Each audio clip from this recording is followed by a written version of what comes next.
بسم اللہ الرحمن الرحیم الحمد للہ رب العالمین والصلاة والسلام علی النبی الکریم وعلی آلہ واصحابہ اجمعین ومن تبعہم بإحسان الی یوم الدین۔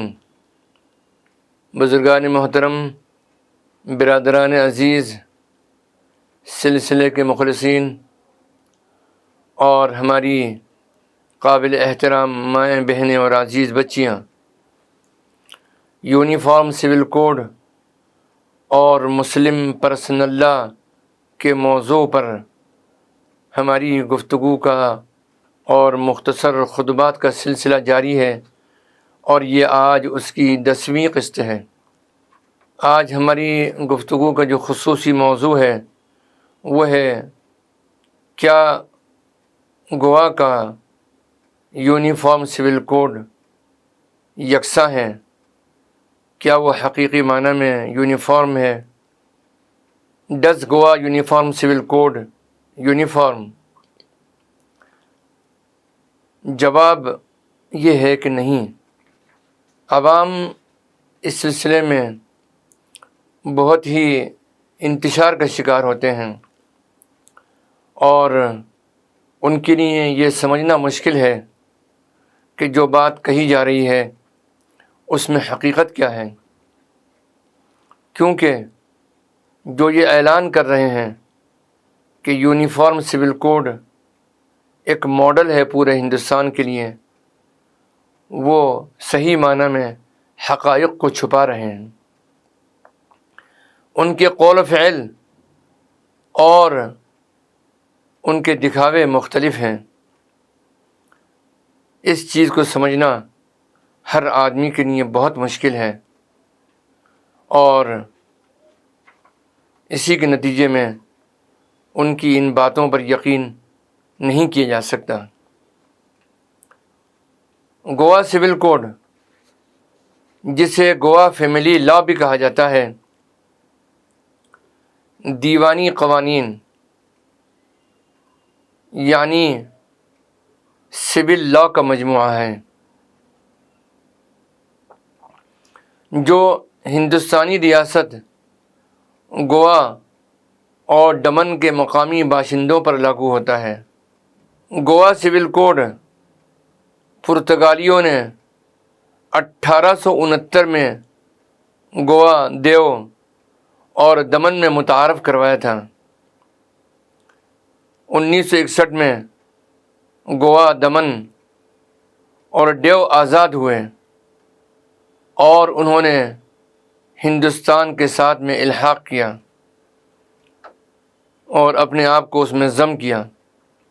سیکشن 51 ایڈمنسٹریشن ایکٹ 1962 کے تحت پرتگالی سول کوڈ گوا، دیو اور دمن میں جاری رہا۔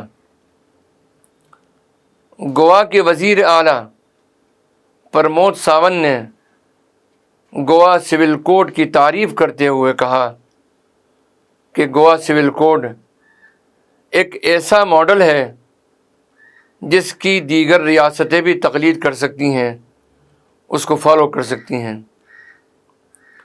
بہت سے دوسرے لوگوں نے بھی گوا سول کوڈ کی تعریف کرتے ہوئے اس طرح سے اظہار خیال کیا، اور اس اظہار خیال میں ایک جج بھی شامل ہیں، لیکن حقیقت بالکل مختلف ہے۔ یہ بالکل یکساں نہیں ہے۔ جسے یکساں سول کوڈ کہا جاتا ہے، یہ بالکل یکساں نہیں ہے۔ اس میں مختلف مذاہب کے لیے مختلف قوانین ہیں۔ ماہرین قانون یہ بتاتے ہیں کہ گوا میں زمینی حقیقت بہت زیادہ پیچیدہ ہے، اور یہ کہ یکساں سول کوڈ مختلف مذاہب کے لیے قانونی طور پر بہت مختلف ہے۔ 1867 کے اندر گوا سول کوڈ پرتگالیوں نے گوا پر نافذ کیا تھا۔ گوا یونیفارم سول کوڈ سب کے لیے یکساں کیسے نہیں ہیں؟ آئیے اس حقیقت پر ہم روشنی ڈالتے ہیں کہ یہ مختلف مذاہب کے لیے کس طرح مختلف ہیں۔ ہم آپ کے سامنے چند مختصر مثالیں پیش کرتے ہیں۔ یہ ہندوؤں کے لیے تعدد ازدواج یعنی ایک سے زیادہ شادی کی ایک خاص شکل میں اجازت دیتا ہے، لیکن دوسروں کو اس کی اجازت نہیں دیتا ہے۔ مسلمانوں کے لیے شریعت ایکٹ 1937 کو گوا تک نہیں بڑھایا گیا۔ ریاست گوا کے مسلمانوں پر پرتگالی قانون کے ساتھ ساتھ شاذ ترک ہندو قانون بھی چل رہے ہیں۔ گوا سول کوڈ کیتھولک عیسائیوں کو بھی کچھ رعایتیں دیتا ہے۔ مثال کے طور پر کیتھولک عیسائیوں کو اپنی شادی رجسٹرار آفس میں رجسٹر کرنے کی ضرورت نہیں ہے، اور کیتھولک پادری چرچ میں کی جانے والی شادیوں کو تحلیل کر سکتے ہیں، یعنی شادی کو ختم کر سکتے ہیں۔ تو گوا یونیفارم سول کوڈ سے یہ کیتھولک عیسائیوں کو خصوصی استثناء حاصل ہے، ایگزمپشن حاصل ہے۔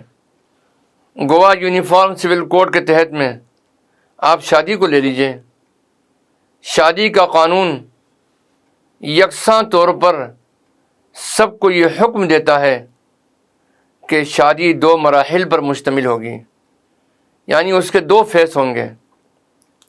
اس کے لیے ہر ایک کو 2 عمل مکمل کرنے کی ضرورت ہے، جسے عام طور پر first signature and second signature کے نام سے یاد کیا جاتا ہے، یعنی پہلا دستخط اور دوسرا دستخط۔ سب سے پہلے رجسٹرار آفس سول کورٹ میں شادی کے لیے درخواست گزار یعنی شادی کرنے والا سب سے پہلے رجسٹرار آفس سول کورٹ میں شادی کے لیے درخواست جمع کرواتا ہے، جسے فرسٹ سگنیچر یعنی پہلا دستخط کہتے ہیں۔ تقریباً 15 دن کے بعد رسمی شادی انجام پاتی ہے، جسے دوسرا دستخط کہا جاتا ہے، سیکنڈ سگنیچر کہا جاتا ہے۔ اب اس سلسلے میں آپ استثناء اور چھوٹ پر نظر ڈالیں۔ رومن کیتھولک عیسائیوں اور باقیوں کے لیے مختلف طریقہ کار ہے، جبکہ پہلا دستخط تمام مذاہب کے لیے لازمی ہے۔ چرچ میں انجام دی جانے والی شادی کو کیتھولک عیسائی کے لیے ایک درست اور دوسرا دستخط یعنی سیکنڈ سگنیچر سمجھا جاتا ہے۔ قانون کے مطابق چرچ کی شادی کو شہری شادی کے اندراج کے مقاصد کے لیے درست تسلیم کیا جاتا ہے، تاہم غیر کیتھولک اور باقی دیگر مذاہب کے لیے دونوں دستخط سول رجسٹرار کے سامنے ہونے ضروری ہیں۔ گوا یونیفارم سول کوڈ کے تحت شادی ایک معاہدہ ہے اور سیکولر ہے۔ ہندو شادی کو ایک مذہبی رسم سمجھا جاتا ہے، کیونکہ شادی تبھی جائز ہوتی ہے جب مذہبی رسم رواج اور رسومات ادا کی جائیں۔ اب مسلم پرسنل لاء کے تحت شادی کی کیا شکل ہے، اس کی کیا حیثیت ہے؟ مسلم پرسنل لاء کے تحت شادی ایک معاہدہ ہے جس کا اطلاق کچھ شرائط کے ساتھ ہوتا ہے، اور معاہدے میں کوئی بھی ساتھی کوئی بھی درست اور منفی شرط شامل کر سکتا ہے۔ اب آئیے طلاق کے مسئلے کو، ڈائیورس کے مسئلے کو لیجیے۔ وہ گوا یونیفارم سول کوڈ کے تحت میں اس کی کیا تشریح ہے؟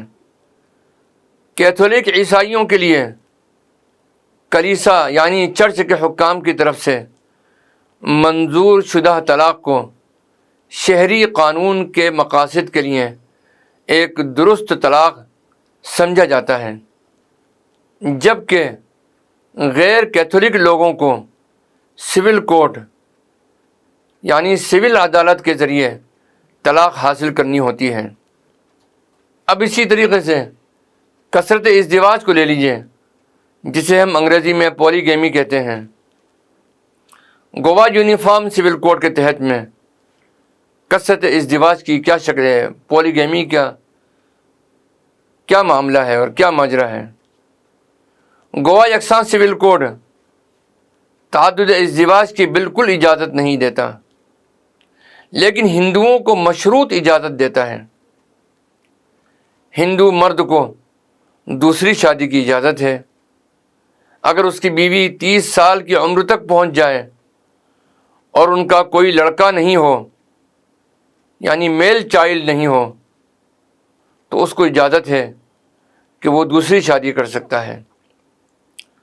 اس کے برعکس تعزیرات ہند کی دفعہ 494 کے تحت تعدد ازدواج یعنی پولی گیمی ممنوع ہے۔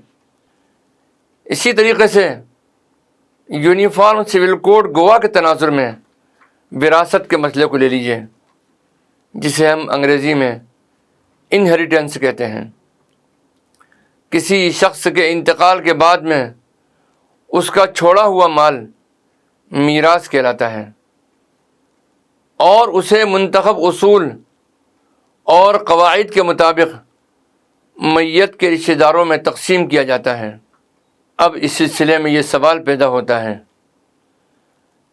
کہ وراثت میں وصیت اثاثوں پر زیادہ سے زیادہ کرنے کی اجازت ہے یا نہیں ہے؟ اسی طریقے سے وصیت کے بارے میں بھی ہم سمجھنے کی کوشش کرتے ہیں۔ وراثت میں اثاثوں پر زیادہ سے زیادہ وصیت کرنے کی اجازت ہے؟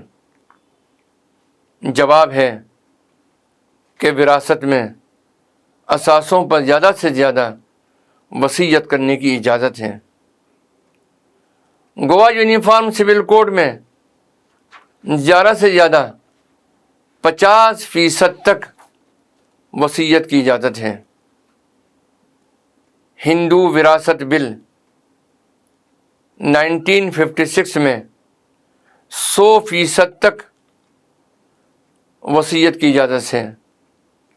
وصیت سے در حقیقت ساری جائیداد بیٹوں کو دی جا سکتی ہے، کسی بیٹی کو کچھ بھی نہیں ملے گا۔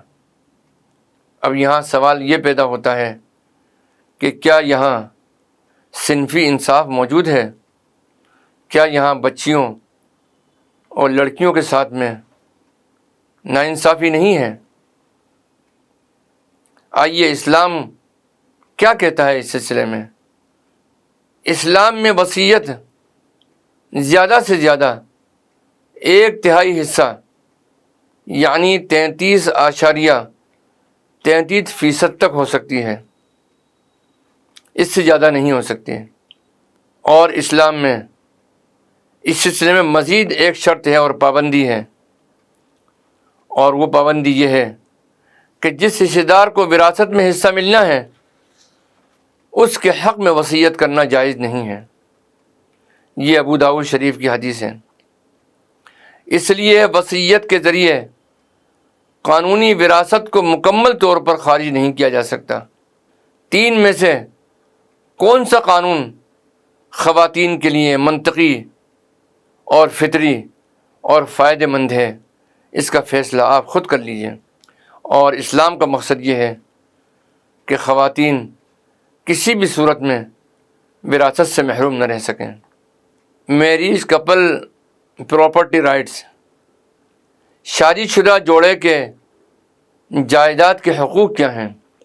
اسلام کے پاس ازدواجی جائیداد کے حقوق کا جو تصور ہے وہ منفرد ہیں، جو باقی ہندوستان کے پرسنل لاز میں نہیں دیکھا جا سکتا۔ گوا یونیفارم سول کوڈ کے تحت اگرچہ شادی کے وقت کچھ بھی نہیں لکھا جاتا، پھر بھی یہ دونوں جائیداد کے اثاثوں کے مشترکہ مالک ہو جاتے ہیں۔ اس کا مطلب یہ ہے کہ شادی کے بعد جوڑے جو بھی اثاثے رکھتے ہوں گے یا شادی سے پہلے یا بعد میں مشترکہ طور پر حاصل کیے گئے ہوں گے یا وراثت میں ملے ہوں گے، وہ جائیداد کے مشترک مالک ہوں گے۔ ان مشترکہ جائیدادوں کا انتظام شوہروں کے زیر انتظام ہوگا۔ اس طرح قانون شوہر کو کنٹرول بٹن دستیاب کرتا ہے۔ یہ قانون گوا میں سبھی پر لاگو ہے۔ اس کا مطلب یہ ہے کہ بعض اوقات خواتین کو مکمل انصاف نہیں ملتا۔ وآخر دعوانا ان الحمد للہ رب العالمین والصلاة والسلام علی النبی الکریم، والسلام علیکم ورحمۃ اللہ وبرکاتہ۔